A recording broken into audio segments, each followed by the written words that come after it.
हाँ तो भाई हमारी कहानी का अगला हीरो जो है वो सेकंड ऑर्डर रिएक्शन है। और सेकंड ऑर्डर रिएक्शन में अलग अलग केसेस बनते हैं, काफी अच्छे केसेस बनते हैं, काफी वैरायटी मिलती है सेकंड ऑर्डर के केसेस में हमें। तो हम लोग अभी जो है सिंपल सिंपल केसेस देखेंगे, नॉर्मल जैसे हम लोग फर्स्ट ऑर्डर जीरो ऑर्डर के लिए हम लोगों ने देखा है। Then will have the separate video on the special cases of zero order, first order and the second order reaction. ठीक है, तो सेकंड ऑर्डर में हम लोग आज बेसिकली दो तीन केसेस देखेंगे इसके। तो जैसे सेकंड ऑर्डर रिएक्शन की बात कर रहे हैं हम,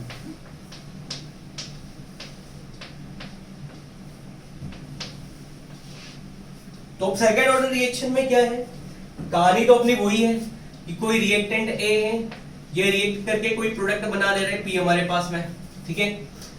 और इसमें ऐसा भी हो सकता है कि भाई एक से ज्यादा रिएक्टेंट हो जाए आपके पास में, क्योंकि सेकंड ऑर्डर की रिएक्शन है तो reactant can be more than one. ठीक है, फर्स्ट ऑर्डर में भी हो सकता है ऐसा। ठीक है, उसमें भी कोई दिक्कत वाली बात नहीं है। तो यहाँ पर देखिए तो इसमें क्या है कि यदि हम कह रहे हैं कि एक से ज्यादा हमारे पास में रिएक्टेंट है,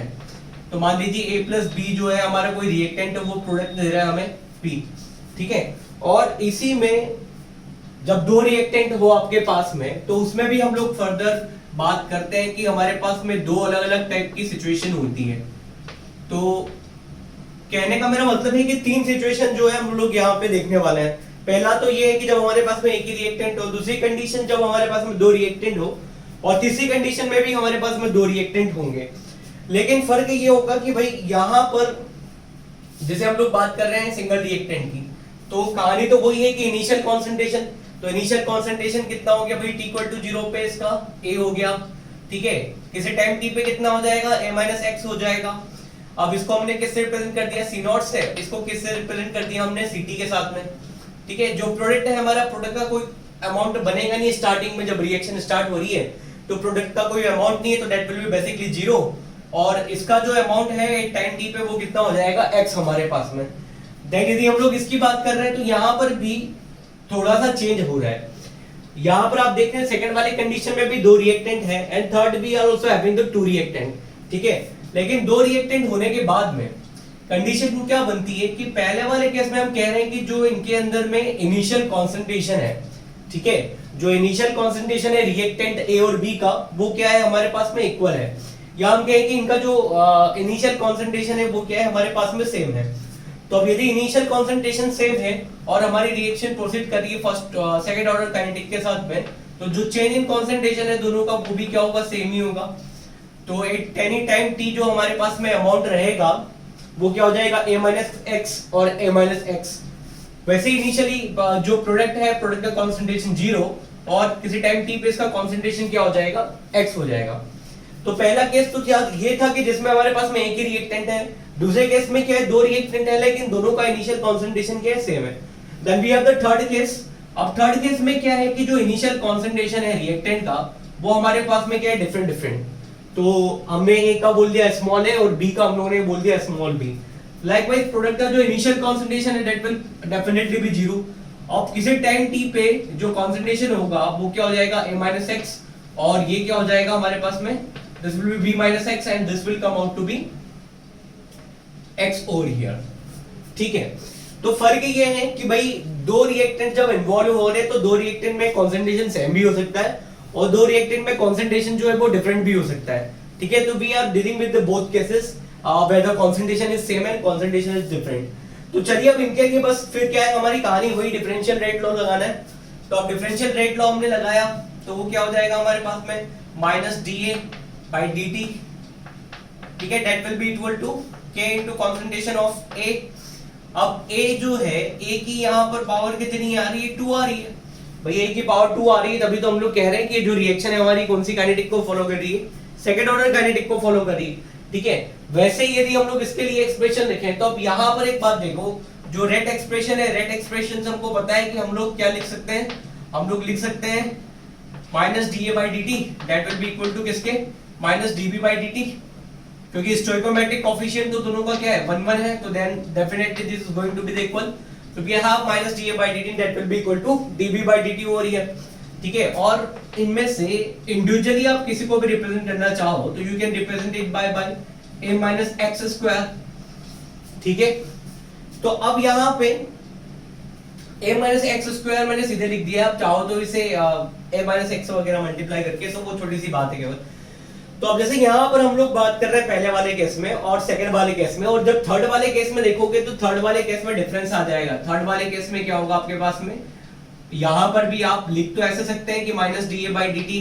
जो है वो किसके बराबर होगा अपने पास में, डीबी बाई डी टी के बराबर हो जाएगा अपने पास, ठीक है, क्योंकि ये हमें कहां से मिल रहा है, रेट लॉ एक्सप्रेशन से मिल रहा है। और फिर रेट लॉ एक्सप्रेशन की बात कर रहे हैं तो यहाँ पे देखो कांस्टेंट ऑफ प्रोपोर्शनलिटी तो आना ही है, तो इधर पे भी वही चीज है हमारे पास में k, लेकिन अब क्या होगा अपने पास में a minus x concentration a का टाइम t पे, देन विल हैव द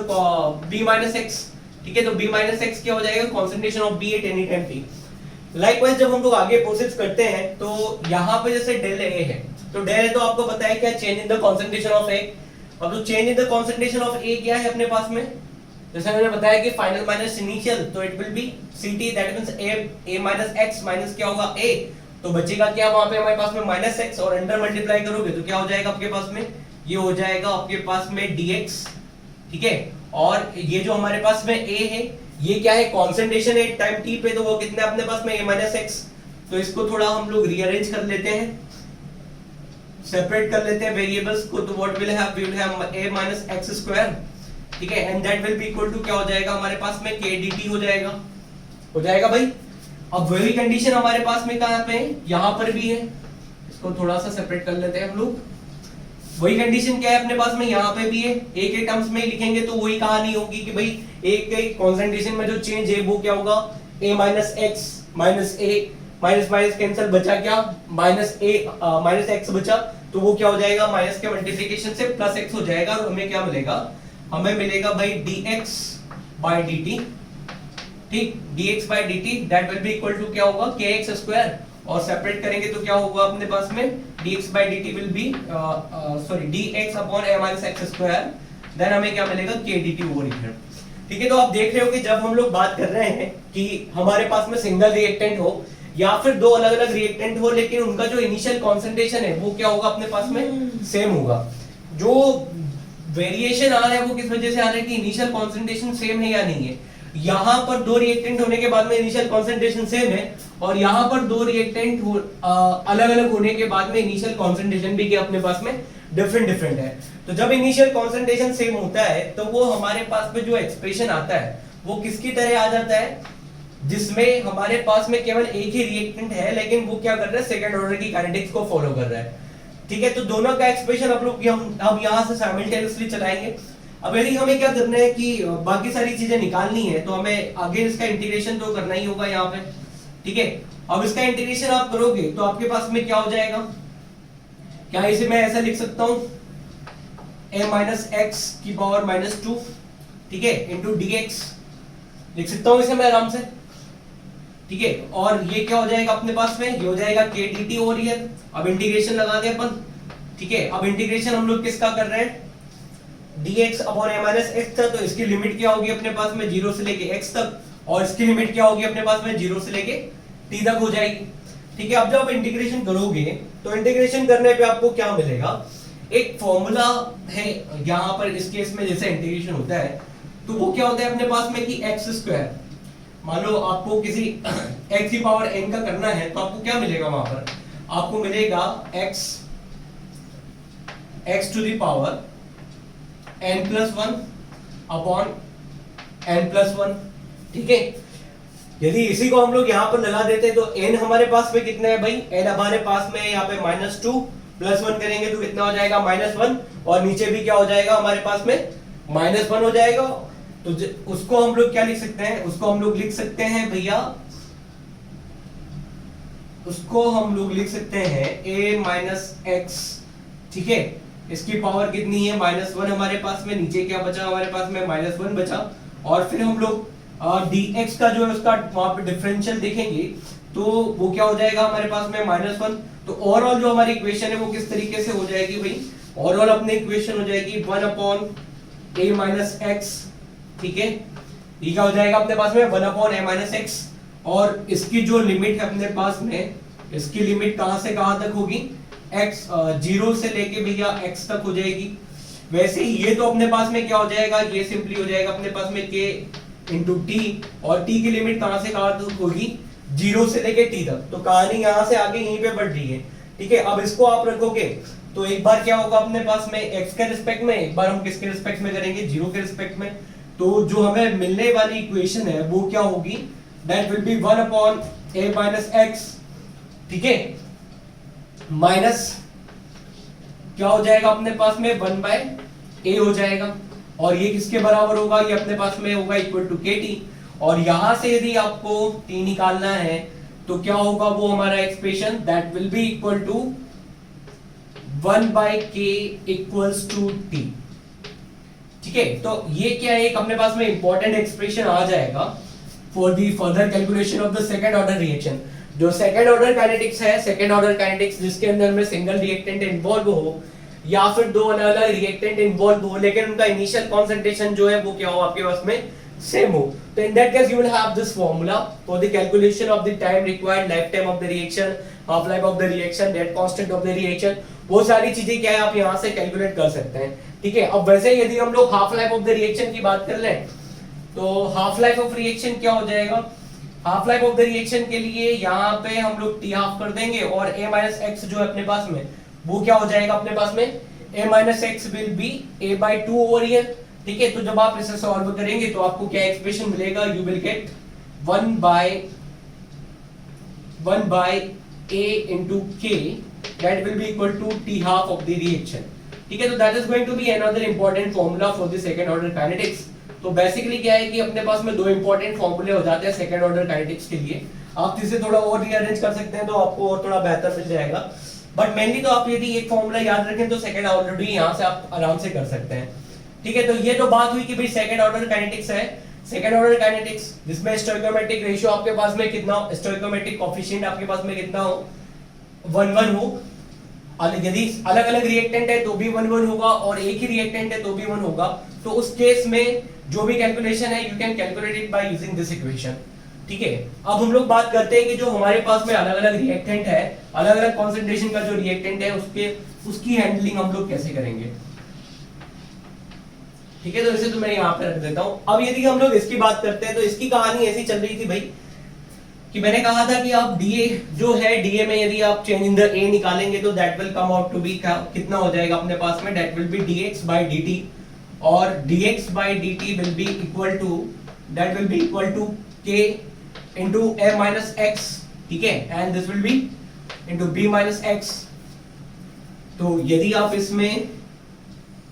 करेंगे सेपरेशन तो what you will have, you will have dx upon a minus x, ठीक है, और क्या हो जाएगा अपने पास में b minus x, और फिर क्या मिलने वाला है अपने पास में k dt, ठीक है भाई, यहां तक कोई दिक्कत। अब देखो AC को अपन क्या लिख सकते हैं, ये बेसिकली क्या है अपने पास में, यदि इसको इंटीग्रेट करना है अपन को, ठीक है, ये जो हमारे पास में है यदि हम लोग इसे इंटीग्रेट करते हैं तो इंटीग्रेशन में आप एक बात देखो कि ये जो अपने पास में टर्म है dx upon a minus x into b minus x, इसी को हम लोग क्या लिख सकते हैं, इसी को हम लोग लिख सकते हैं 1 upon b minus a, ठीक है, इनटू क्या हो जाएगा अपने पास में, इनटू हो जाएगा 1 upon a minus x minus 1 upon b minus x, ठीक है। इसे ऐसे लिख सकते हैं हम लोग, इसे क्या हम लोग ऐसे लिख सकते हैं, एलसीएम आप लोगे तो ऊपर क्या आ जाएगा b minus x, यहाँ पर क्या आ जाएगा a minus x, माइनस का अंदर मल्टीप्लाई करोगे तो क्या हो जाएगा आपके पास में माइनस a x हो जाएगा, x x कैंसिल, और आपको क्या मिलेगा b minus a, तो वो वहां से क्या होगा कैंसिल। तो बेसिकली आपके पास में जो टर्म बचेगी वो क्या बचेगी, आपके पास में टर्म बचेगी 1 upon a minus x into b minus x, ठीक है। तो वो कुछ जो है इस तरीके से हमारी इक्वेशन बन जाएगी वहां पे। तो that's why we are expressing it like this. अब हमें क्या करना है भैया, अब तो बस अपने पास में सीधी सी कहानी के इसे इंटीग्रेशन करना है, और जब हम लोग इंटीग्रेट करेंगे, ठीक है, जब हम लोग इसे इंटीग्रेट करेंगे तो हमें क्या मिलने वाला है भाई, हमें मिलने वाला है,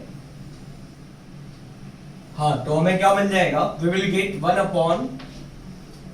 b minus a, ठीक है, इंटीग्रेशन साइड लगा देते हैं इसमें, और वो क्या हो जाएगा अपने पास में 1 upon a minus x, ठीक है, minus 1 upon b minus x into dx, and that will be equal to कितना होगा k dt, ठीक है। Let me right it dt over here. तो ये क्या हो जाएगा अपने पास में, अब इसको हम लोग इंटीग्रेट करेंगे तो 1 अपॉन b माइनस a, ठीक है। और ये तो क्या हो जाएगा अपने पास, ये हो जाएगा minus of ln a minus x, और ये माइनस माइनस क्या हो जाएगा अपने पास में plus ln b minus x हो जाएगा भाई। और इसकी लिमिट कहां से कहां तक होनी है, लिमिट अपने पास में होनी है 0 से लेके x तक, और ये क्या हो जाएगा अपने पास में k इंटू टी, और टाइम की जो लिमिट है वो कहां से कहां तक अपने पास 0 से लेके t तक टाइम की वहां पे लिमिट हम लोगों को मिलने वाली है, ठीक है। अब जब ये हो गया तो बस फाइनली फिर तो क्या है हमारा जो एक्सप्रेशन है वो कैसे हो जाएगा 1 अपॉन b माइनस a, ठीक है, that will be equal to sorry 1 upon b minus a into क्या होगा अपने पास में minus ln a minus x, ठीक है। एक बार x के रिस्पेक्ट में, एक बार 0 के रिस्पेक्ट में, तो 0 के रिस्पेक्ट में क्या होगा अपने पास प्लस ln a, ठीक है। वैसे ही ये क्या होगा अपने पास में फिर से ln b माइनस x हो जाएगा, फिर आप करोगे तो क्या होगा आपके पास में minus ln b, and that will be equal to कितना होगा आपके पास में kt। अब एक बार जब ये अपने पास में एक्सप्रेशन आ ही गया है तो बस फिर तो क्या है प्लस माइनस है, अरेंज करना है इन्हें। तो जब आप अरेंज करेंगे तो आपको क्या मिलेगा, you will get 1 upon b minus a, you will get 1 upon b minus a, ठीक है, then ln a into b minus x, ठीक है, अपॉन में क्या होगा b into a minus x, और ये जो है हमारा ये किसके इक्वल में आने वाला है, that will be equal to kt, ठीक है। ये किसके बराबर हो गया भाई, kt के बराबर हो गया। और फर्दर फाइनल जो आपका फॉर्मूला बनेगा for the calculation of lifetime of the reaction, so that will be equal to k into b minus a, all right, ln a into b minus x upon b into a minus x, and this will be equal to t।